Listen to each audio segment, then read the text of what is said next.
would like to welcome today Shri, who is a young scholar and a student of third year from the Bennett University. He is pursuing BTech, and his dreams and aspiration is to create a drone delivery system in India.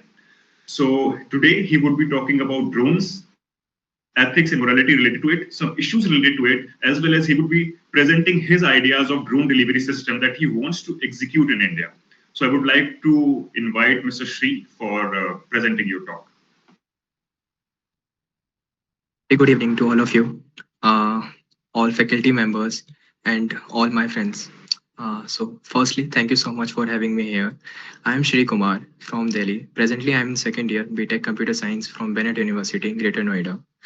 Before I start with the presentation on drone tech, I will give an overview regarding an explanation on what a drone is and why we call this flying object a drone. Then, we will move forward a brief history of drone, and based on this analysis, discuss the future of drones. Finally, from this we will address the future of all challenges of the drone tech.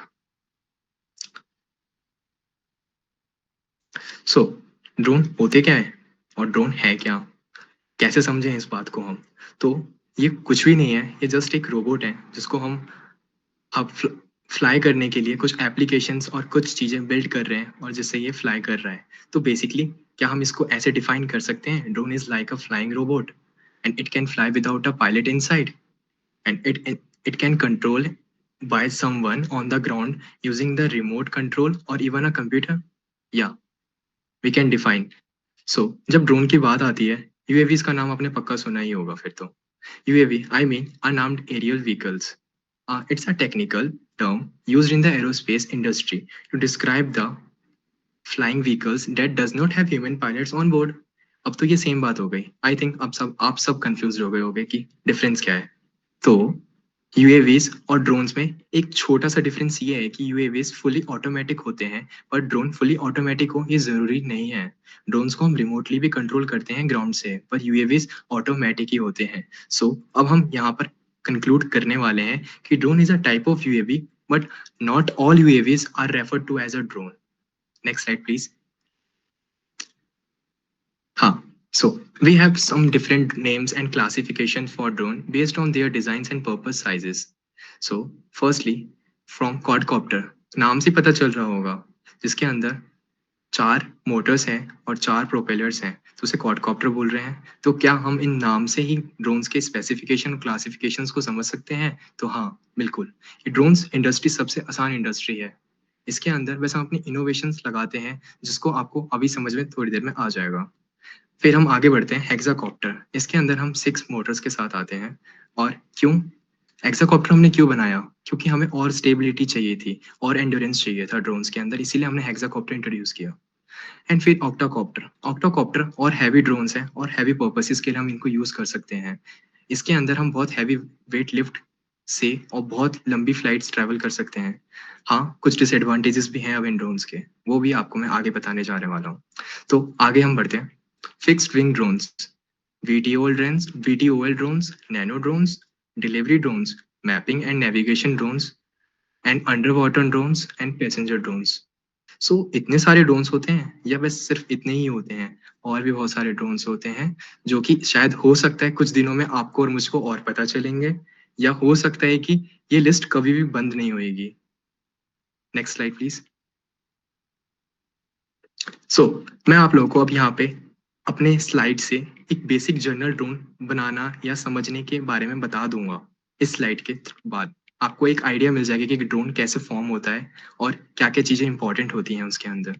सो पहले हमें frame की सबसे ज़्यादा importance होती है, जिसके अंदर हम सारे पार्ट्स को होल्ड करते हैं और एक स्टेबल और स्मूथ फ्लाइट के लिए हमें इसकी बहुत ज़्यादा ज़रूरत होती है। सो क्या फ्रेम हम किसी भी टाइप का ले सकते हैं? बिल्कुल भी नहीं। इनके फ्रेम बहुत स्पेसिफिक होते हैं, इन पे हम एरोडायनेमिक्स का ध्यान रखते हुए इन फ्रेम्स को डिज़ाइन करते हैं। सो मोटर्स क्या हैं? अब ये सिंपल मोटर्स बिल्कुल भी नहीं यूज़ होते इन ड्रोन्स के अंदर। इन ड्रोन्स के अंदर कुछ ऐसे टाइप के मोटर यूज़ होते हैं जो कि बहुत लाइट वेट हो। बस लाइट वेट आपको दिखेंगे और आपको लगेगा कि ये बहुत हल्के ड्रोन्स है, पर वो हल्के ड्रोन्स नहीं होते, वो बहुत फास्ट होते हैं। 10,000 RPM के ड्रोन्स होते हैं। 10 RPM मीन्स रोटेशनल पर मिनट। 10,000 RPM। हमारे घर में जो फैंस चलते हैं उनके RPM 1000 आरपीएम्स होती हैं और ये 10,000 आरपीएम से एक मोटर चलती है। ये बहुत स्ट्रॉन्ग होते हैं। अब इनके कुछ क्लासिफिकेशन और स्पेशलिटी है कि इन ड्रोन्स पे कुछ 4 डिजिट नंबर लिखा हुआ होता है। अब ये नंबर सिर्फ जस्ट नंबर नहीं है, ये अपने आप को डिफाइन करते हैं। अब इनकी डेफिनेशन हमें बहुत ज़रूरी है। अगर हमें पता नहीं होगा कि ये ड्रोन्स की साइज़ और ब्रेथ, डायमीटर क्या है, तो हम इन ड्रोन्स में कुछ भी नहीं कर पाएँगे। तो जो ये 4 डिजिट नंबर होते हैं, इनके स्टार्टिंग के जो 2 नंबर हैं, ये डिफाइन करते हैं डायमीटर्स को ड्रोन के मोटर्स को। और लास्ट के तो जो 2 नंबर होते हैं, वो डिफाइन करते हैं हाइट को एमएम के अंदर। अब हम आगे बढ़ते हैं प्रोपेलर्स। Propellers means wings. अब ये क्लॉकवाइज एंटी क्लॉकवाइज रोटेट करते हैं। सो देन हम आगे बढ़ना चाहूंगा ईएससीज। ईएससीज मीन्स इलेक्ट्रॉनिक स्पीड कंट्रोलर। नाम से पता चल रहा होगा ये किसी इलेक्ट्रिसिटी से स्पीड को कंट्रोल करने वाला है। अब किसकी स्पीड को कंट्रोल करने वाला है, मोटर को या प्रोपेलर को? ये मोटर को कंट्रोल करने वाला है। तो क्या हमें एक ही ईएससी की जरूरत होती है एक मोटर एक ड्रोन में? नहीं, बिल्कुल भी नहीं। हमें 4 ईएससीज हर एक इंडिविजुअल मोटर्स के साथ यूज करना होता है ताकि हम उन सब इंडिविजुअल मोटर्स को एक साथ कंट्रोल कर सकें। अब इतनी सारी चीजें हमने अगर एक ड्रोन के अंदर यूज कर ली हैं, तो इन सबको एक कनेक्शन में कैसे लाएं? तो अब हम यूज करेंगे ब्रेन सिस्टम, जो कि हम सब ह्यूमंस के अंदर भी होता है। तो अभी रोबोट्स के ड्रोन के अंदर जो ब्रेन होता है उसको बोलते हैं फ्लाइट कंट्रोलर। अब ये फ्लाइट कंट्रोलर का काम होता है सारी इंफॉर्मेशन प्रोसेस करना और एक डिसीजन लेना। फिर अब इन्हीं के अंदर हम ट्रांसमीटर और रिसीवर्स का यूज करते हैं। अब ट्रांसमीटर और रिसीवर्स का यूज क्या है हमारे पास? ट्रांसमीटर एक टेक्निकल वर्ड्स है। इसी को अगर बेसिकली समझना है तो वो कंट्रोलर है। लाइक आपने बचपन में हम सब ने रिमोट कंट्रोल कार जरूर खेला होगा, तो ये ट्रांसमीटर मतलब वही है। तो हाँ, आप सही सोच रहे हो कि ड्रोन टेक कुछ भी नहीं है, बहुत आसान चीज है, बस इसमें बस टेक्निकल वर्ड्स बहुत यूज करके हमें घुमा दिया जाता है। रिसीवर्स, हाँ, ये कान की तरह है ड्रोन के, जो कि सिग्नल रिसीव करता है और फिर अपने आप फ्लाइट कंट्रोल को सिग्नल्स देता है और अपने आप काम करता है। हाँ, अब आप पावर कैसे दोगे इसको? बैटरी से? नहीं, ये सिंपल बैटरीज बिल्कुल भी नहीं होती। इनके अंदर लिपो बैटरीज यूज होती हैं, जो कि बहुत पावरफुल होती हैं, बहुत स्ट्रांग होती हैं और इनको इजीली बाय करना आपको इजीली कहीं भी किसी भी शॉप पे नहीं मिलेंगी। So next slide please. History. यहाँ पे हो सकता है अब ये स्लाइड देखने के बाद बहुत सारे लोग सोच रहे होंगे कि हिस्ट्री सुननी पड़ेगी, पर ये वाली हिस्ट्री बहुत डिफरेंट है। ये वो हिस्ट्री है जिससे आपको फ्यूचर का आइडिया मिल जाएगा और आपको पता चलेगा कि हिस्ट्री कितनी इंपॉर्टेंट होती है सब पर्सपेक्टिव में, चाहे वो टेक की हिस्ट्री हो, चाहे हमारी नॉर्मल हिस्ट्री हो।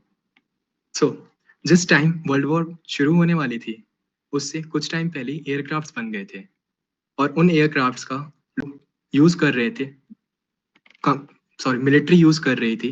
और पर इसी को डिफेंड करने के लिए सारे के सारी कंट्रीज एंटी एयरक्राफ्ट सिस्टम भी बना रही थी। अगर जब भी कोई वेपन बनता है तो उससे डिफेंड करने के लिए एंटी एंटी चीजें बनती ही बनती हैं। एंटी मीन्स उसको डिफेंड करने के लिए, शील्ड करने के लिए। तो एंटी एयरक्राफ्ट को टेस्ट कैसे करें? क्या हम एक पायलट को बैठाएं और फिर उसको फ्लाई करें और फिर उसको एंटी एयरक्राफ्ट टेस्ट करें? क्या हम एक पायलट की लाइफ को रिस्क में डालें?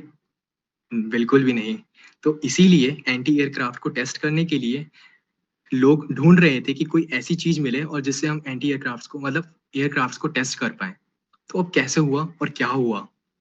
तो ये कहानी बहुत इंटरेस्टिंग है और बहुत फनी भी है कि कुछ इंजीनियर्स ऐसे ही टाइम पास या मजे मजे में उन्होंने एक ऐसा एयरक्राफ्ट डिजाइन कर दिया जिसको वो रिमोटली कंट्रोल कर सकते थे ग्राउंड पे से, और उसमें पायलट की जरूरत ही नहीं होती। क्या उनको ये बात बिल्कुल भी अंदाजा नहीं था आज से कुछ सालों बाद इन्हीं ड्रोन्स का हम आगे यूज करने वाले हैं और उन्हीं ड्रोन से हम फोटो शूट्स करने वाले हैं, उन्हीं ड्रोन्स को हम डिलीवरी सिस्टम के लिए भी यूज करने वाले हैं और ना जाने क्या क्या यूज और भी करने वाले हैं हम आगे।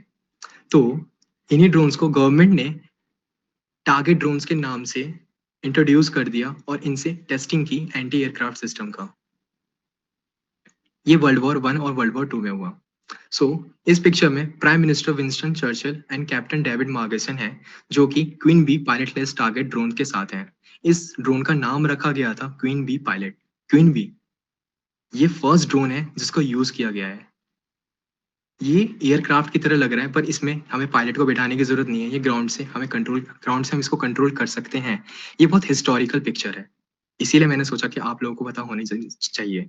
क्या ये स्टोरी यहीं पे रुक गई हिस्ट्री? नहीं, अभी आगे भी है। कोल्ड वॉर 1945 में जब स्टार्ट हुई, तो इन ड्रोन्स का अब यूज़ किया गया। कैसे?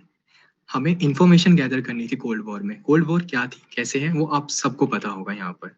हमें इन्फॉर्मेशन चाहिए थी। अब हम इन्फॉर्मेशन कैसे गैदर करें दूसरे कंट्री में से? तो हमने बाय एयर अपने इन ड्रोन्स को भेजा और इन्फॉर्मेशन गैदर किया। क्यों भेजा? क्योंकि हमारे पास ऑप्शन था और हम उस टाइम हम एयरक्राफ्ट्स को भेज सकते थे और उन कुछ पायलट्स का यूज़ कर सकते थे। पर हमने उन पायलट्स की लाइफ को इम्पोर्टेंस देते हुए इन एयरक्राफ्ट्स का यूज़ किया। Next slide. Next please. Okay. So ये हिस्ट्री समझने के बाद अब आपको आइडिया तो लग गया होगा कि ड्रोन्स कहाँ से आए हैं और किन पर्पसेस के लिए यूज़ हो रहे थे। तो क्या ये कहानी यहीं रुक गई और अभी जो हम ड्रोन्स को देख रहे हैं और समझ रहे हैं ये वहीं तक है? बिल्कुल भी नहीं। आप न्यूज़ चैनल पे कभी ना कभी किसी ना किसी टाइम पे सुन ही लेते होगे कि कहीं कुछ ड्रोन अटैक हुआ है, कहीं कुछ स्मगल हुआ है, कहीं कोई वेपन्स आए हैं। तो अभी हमारी जो बॉर्डर सिक्योरिटी फोर्सेस हैं, नेशनल सिक्योरिटी हैं, वो गार्ड्स बहुत अलर्ट रहते हैं इन ड्रोन से बचने के लिए। तो ये हमारे लिए एक बहुत बड़ी प्रॉब्लम भी है जो अभी ये ड्रोन्स मॉडिफाई हुए जा रहे हैं। ये पहले एक बहुत बड़े साइज़ में आ रहे थे, अभी इनका साइज़ बहुत कम होते जा रहा है। आपको मैंने स्टार्टिंग की क्लासिफिकेशन में सबसे लास्ट में नैनो ड्रोन्स के नाम से बताया था। Next slide. तो ये पिक्चर 75th इंडिपेंडेंस डे की है।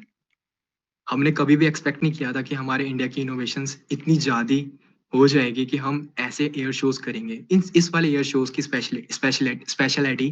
स्पेशलिटी सॉरी स्पेशल बात ये है कि स्पेशल बात ये है कि इसमें हमने थाउजेंड्स ऑफ ड्रोन यूज़ किया एक साथ और एक फॉर्मेशन करा और एक फॉर्मेशन नहीं की, हमने अलग-अलग एयर शो करा उस टाइम में। हाँ, ये आईआईटी दिल्ली के कुछ बच्चों ने किसी स्टार्टअप्स के साथ किया था, पर हमने ये चीज़ सक्सेसफुली कर ली। तो इससे आपको आइडिया लग रहा होगा कि ये चीज़ ऐसी है। पर क्या आपको सिर्फ़ जो सामने पिक्चर दिख रही है, ये वहीं तक लिमिटेड है? बिल्कुल भी नहीं सर, बिल्कुल भी नहीं। अभी ये चीज़ अगर हो सकती है, तो ये भी हो सकता है। ये वो फ़ॉर्मेशन है, जिस फ़ॉर्मेशन से दुनिया भी डरती है। दुनिया की कई सारी मिलिट्रीज़ हैं, जो इसको सोच के ही डर जाती है।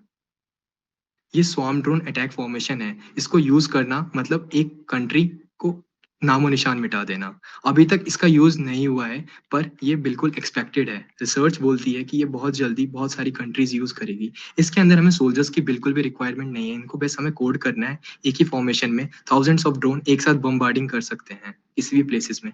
अभी रशिया और यूक्रेन की वॉर के अंदर भी ड्रोन्स का यूज़ हो रहा है, पर उस स्केल पे नहीं हो रहा है, जिस स्केल पे ये स्वार्म ड्रोन्स यूज़ किए जा सकते हैं। So next please. तो क्या हमारे नेशन इंडिया के लिए भी ये एक थ्रेट है? बिल्कुल। अभी हमारे पास कई सारे एंटी ड्रोन सिस्टम्स हैं, पर वो क्या सफिशिएंट है? नहीं। अभी जो हमारे पास एंटी ड्रोन सिस्टम्स हैं, वो बहुत लिमिटेड एरियाज़ और लिमिटेड पर्पस के लिए यूज़ होते हैं, for some VIPs.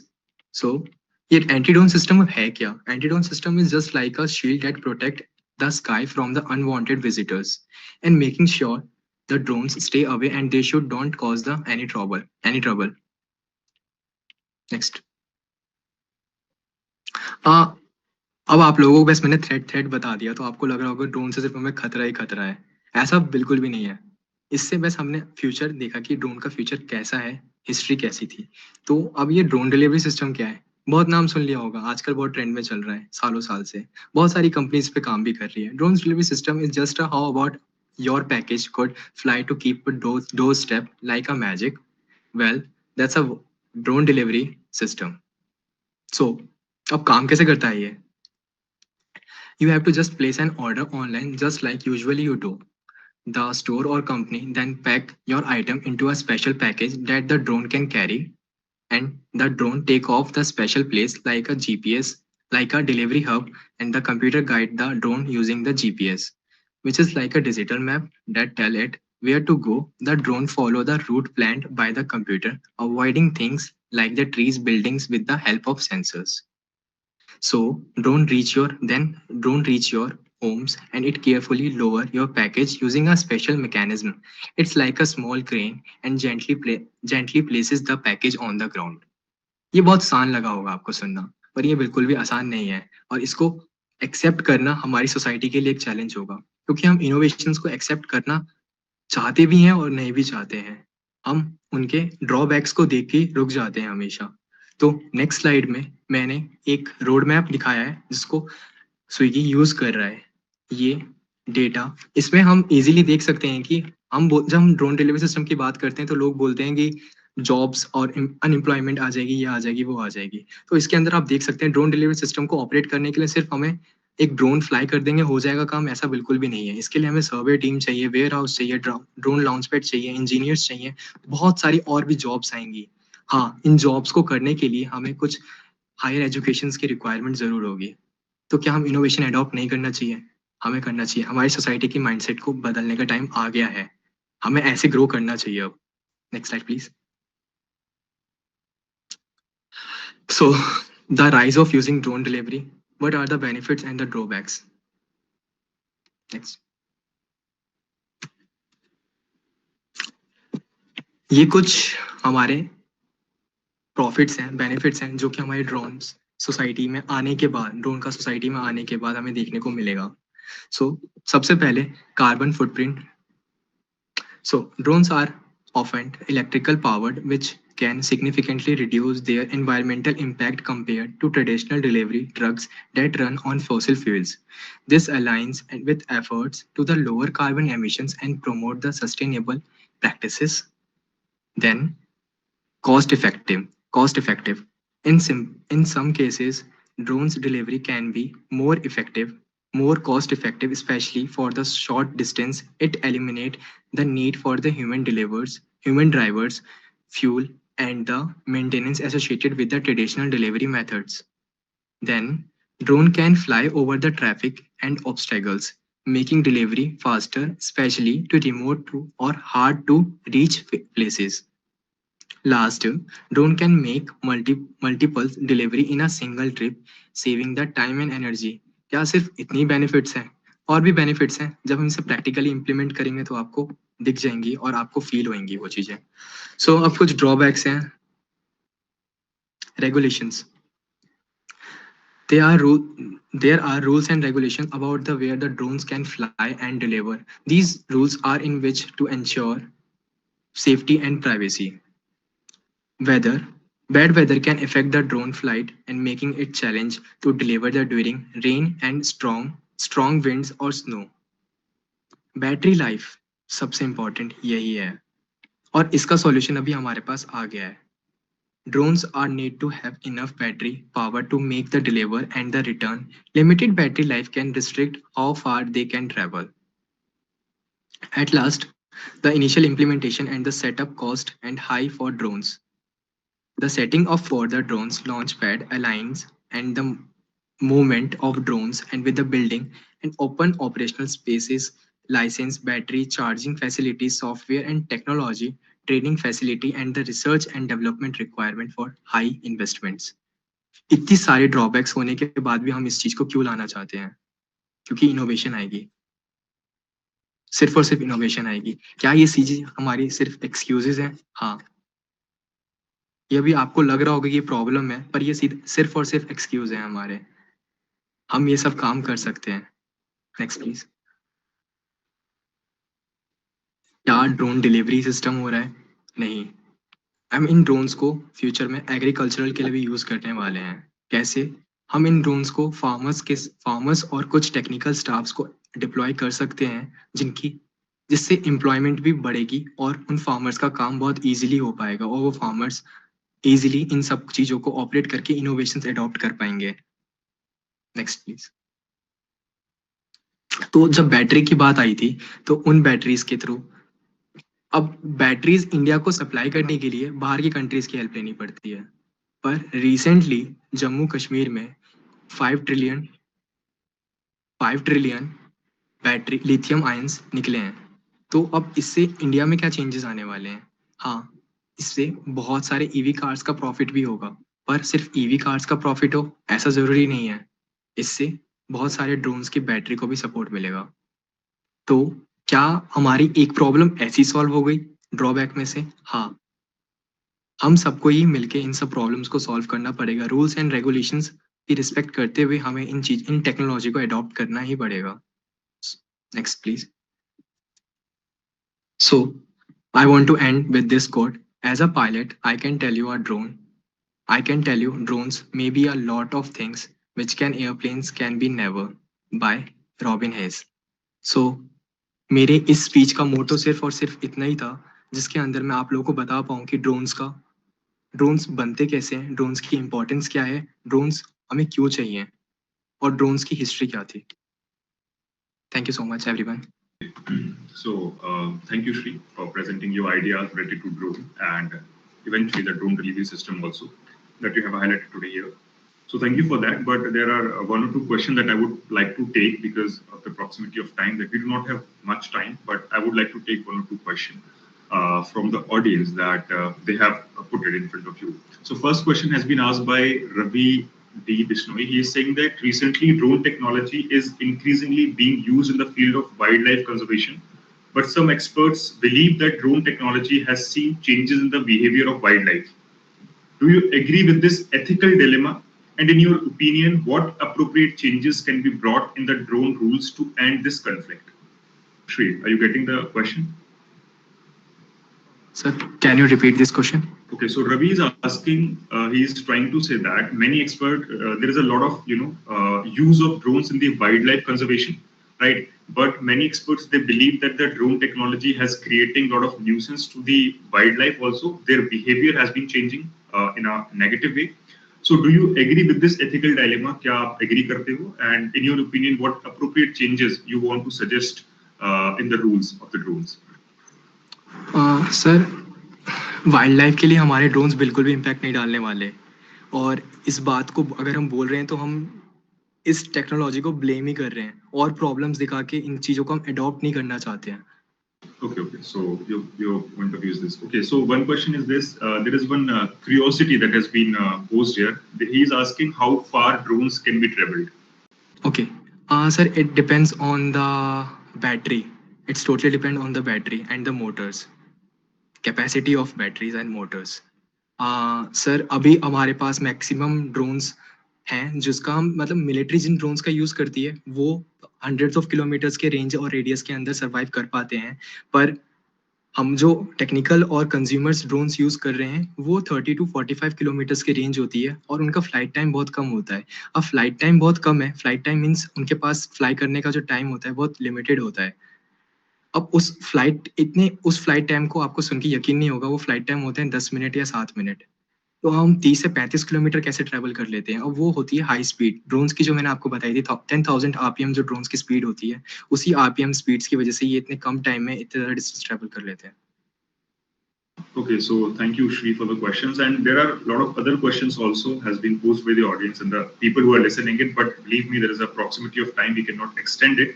So Shri will try to answer it in the chat box after this, or you can ask in other sessions with Shri that we are hosting. So Shri, one last question from the Graduate Scholar Talk series. Why do you choose the platform Graduate Scholar Talk series for presenting your ideas related to drone delivery system that you are seeking, wanting to create an entrepreneurship from the drone delivery system? Sir, इतने सारे आप students को मौका दे रहे हो openly अपने ideas रखने के लिए, तो ये मेरे लिए बहुत प्राउड की बात है कि मैं यहाँ पर आऊँ और अपने आइडियाज़ अपने विजन्स को और क्लैरिटी के साथ समझ पाऊँ और बोल पाऊँ। यहाँ पर आना इतना आसान काम नहीं था मेरे लिए भी। मुझे अपनी प्रेजेंटेशन और अपने आप को फिगर आउट करने में बहुत ज़्यादा टाइम लगा और स्टिल मुझे और ज़्यादा प्रिपरेशन करने की ज़रूरत है। इस बात से मुझे इस टॉक की वजह से मुझे ये पता चला। तो मेरा मेन मोटो सक्सेसफुली कंप्लीट हुआ, पर मुझे सेटिस्फेक्शन नहीं मिला कि मेरी टॉक इतनी अच्छी रही और इससे मुझे आइडिया मिल गया सिर्फ एंटरप्रेन्योरशिप के लिए ये टॉक नहीं है, ये सिर्फ मेरे सेल्फ डेवलपमेंट के लिए भी है। तो ये बहुत इम्पोर्टेंट प्लेटफॉर्म है मेरे लिए और आप सबके लिए। Thank you.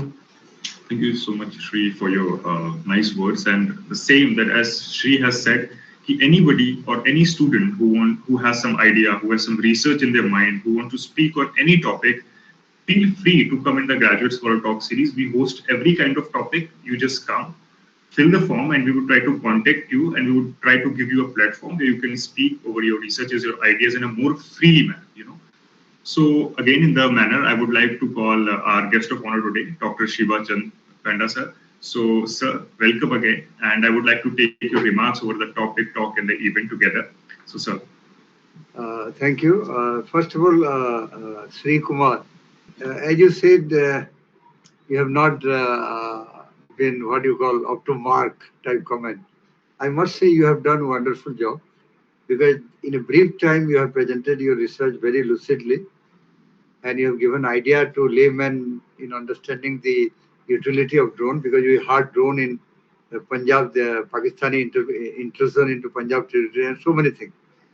So it is not that you have not collected information. You have collected quite good amount of information. So never get disheartened by that your presentation is not good. Your presentation is excellent. And the very fact that you have initiated to a platform where so many enthusiastic listeners are there, that gives you strength in future to improve or to do further on the subject. That is my best wishes on you. Now, I have developed some curiosity also after listening to you. Uh, uh, like there are opposition to commercialization or utility in terms of various areas. Can there be something like drone loading unloading center? For example, like you have helipad, airport. Can there be small place where you can have drones are landing and you collect the material to the designated person they will collect and they will again load it and send it back. It is just like a carrier service, like trucks we send from one destination to another. That is one in terms of possibility of commercial exploitation. Nevertheless, as far as I understand the concept, for military and strategic purpose, this is a very good instrument to save human life and at the same time to get the objective done in terms of addressing to the issue on enemy's side. Secondly, on emergency need also. For example, during COVID, we experienced involvement of human being was a problem. So can goods or medicines or essential drugs can be transported from one hospital to another or the needy person can reach. So this kind of, if you start from a philanthropic objective and strategic objective, then I think the group which are opposing this, as you very rightly said, it is not killing the spirit of job employment or it is not creating people unemployment. Because when I talk of a platform means I'm creating human support system also. That people will be there, people will be on the back office, they will be operating, and the front office also they will be operating. So it is not that it is always all innovative techniques are human centric because the push factor and the creative factors are always from human beings. Even if you generate computers, who has created computers? The human mind. So you can't say that it will create or some kind of unemployment. So that innovation will go when you first use for philanthropy, emergency, and strategic. So if you can work out on these three areas, I think those who are quite averse to this kind of idea, they will also slowly accept it. And the topic is very lively and very demanding. And in the days of AI, artificial intelligence, and in the days where the space program is getting on a priority level. So I think the drone concept will add to our what we achieved in Chandrayaan, what we achieved through satellite program. This is yet another intervention in space area for human benefit. So I'm really happy, and there are the platform is very sincere and receiving the ideas. So you should go with a positive note that you presented your paper in a platform where there are so many listeners and so many enthusiastic learners also like me.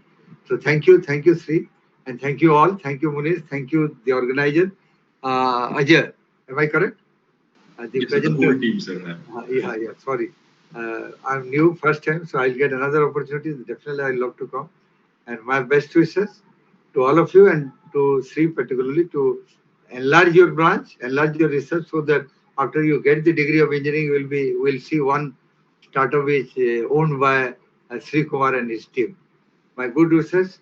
All the best. Thank you so much. Thank you so much, sir. Sir, there is one student from the Shamlal College evening named Himanshu, sir. So I think he's present with us today.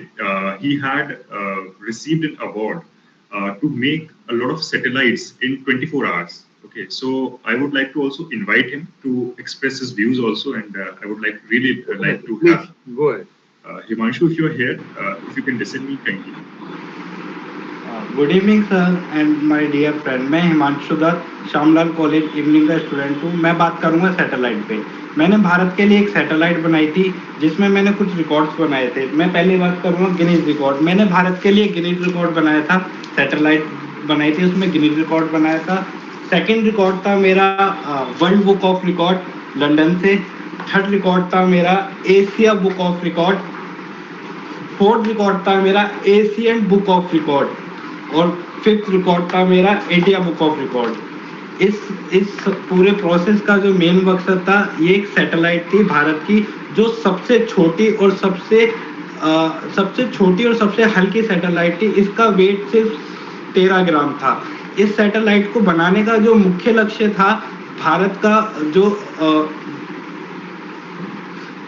Bharat की जो ozone परत है और प्रकृति को निरीक्षण करके उसका टेस्ट करना, उसका डाटा कलेक्ट करना, इसका मेन मोटो ये था। और उसका दूसरा मेन मोटो ये था कि भारत के जो स्टूडेंट है, इस भारत के जो अलग अलग क्षेत्र के स्टूडेंट हैं उनका और भारत के वैज्ञानिकों का एक साथ मिलके इसमें पार्टिसिपेट करना। पूरे भारत ने इसमें भारत के अलग अलग स्टेटों में इसके स्टूडेंटों ने पार्टिसिपेट किया, जिसमें से दिल्ली में से 10 स्टूडेंट में थे, उनमें से मैं एक था।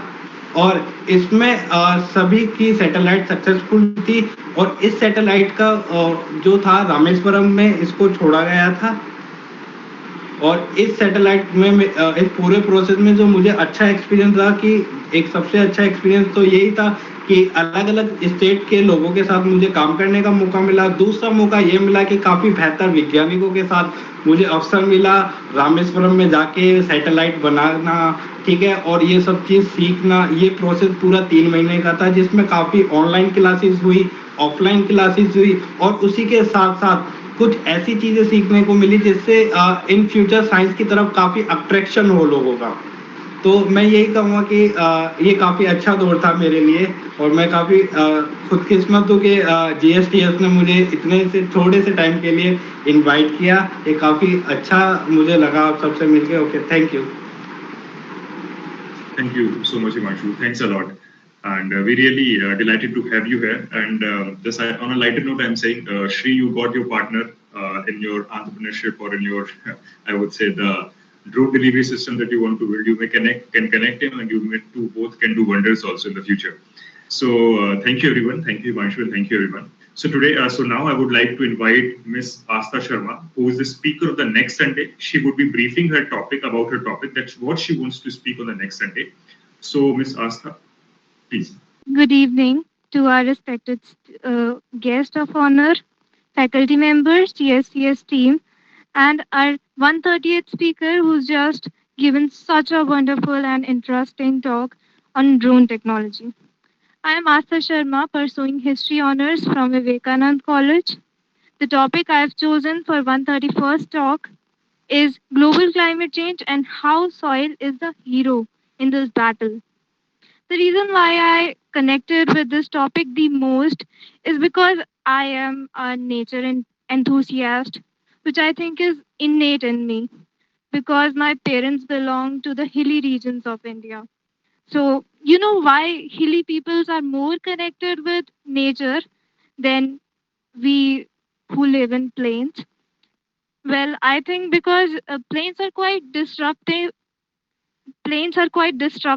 and they disrupt our connection with the nature, which is culturally preserved by hilly people.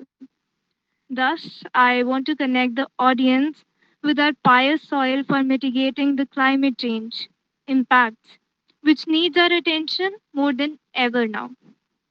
So, in my talk, firstly, I will talk on what is climate change and how it's ever changing since ages, even before humans came to the picture.